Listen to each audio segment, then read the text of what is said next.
Hi, good evening. My name is Scotty Williams, and I am a former, well, not a former student, but a current student at Liberty University. I am specializing and majoring in special education. My speech is to inform you of special education teachers and introduce the struggles of the students, which maybe you two already know. As for being a student. But the thing is, even as adults, we have our own trials that we face daily. We have our own battles at home, and as a teacher, we got battles at the school. See, we not only have our own family at the house, our own children, but we have children and families, brothers or sisters, as you count as family, at the schoolhouse themselves, and they go through battles.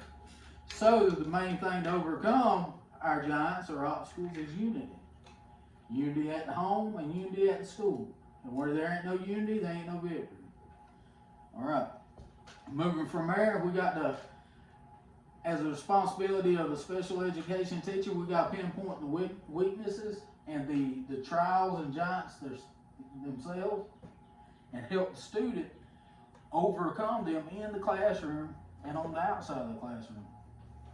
As being a special education teacher, you got to be willing to be patient with the student and with yourself. Because every day ain't perfect. When you enter a classroom, it's like a war zone. I'll go ahead and tell you that. But then there's days that's calm and cool and collect.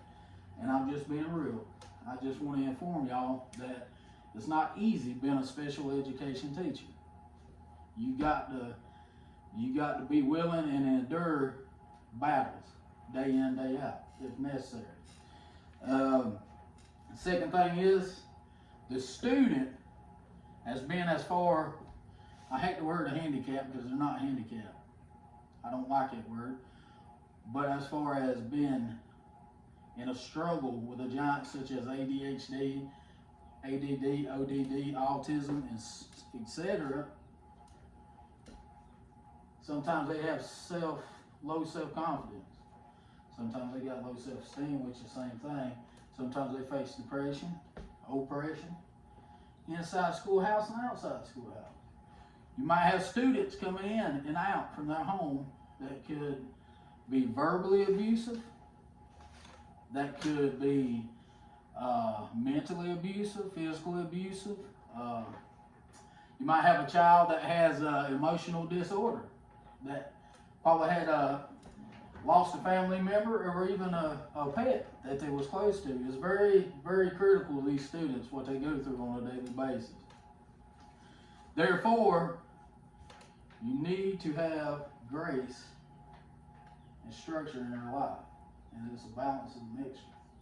Grace is that you got to take into consideration and be tender with these students and gentle with them.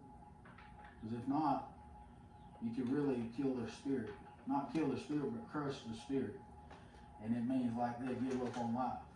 Has anybody ever been crushed like that? Yeah, I have too. And I'm sorry. But train up a child in the way they should go, and they will never depart from it. There's a scripture from the Bible. See, the way you train, even though you go out and you experience life for yourself after school, or when you move on your own, when you come to a hard time, you'll come back to what you was taught. You always will, even as an adult. Therefore, we'll go on to the third point, is the need of teachers, the decline of teachers. And as far as me, I want to also state that I work with the frontline substitution for the local counties. I don't want to give that for example, but the thing is, there is a decline in special ed students, such as the graph I gave y'all. I gave y'all each a graph. And on this graph it states that reported a shortage of special education teachers and specialized instructional support personnel. And as you read, the highest one is special education, which is 71%, which is the most common shortages. Now you go to 67 substitute. 46% is secondary math, 35 secondary science, and 26 speech therapists.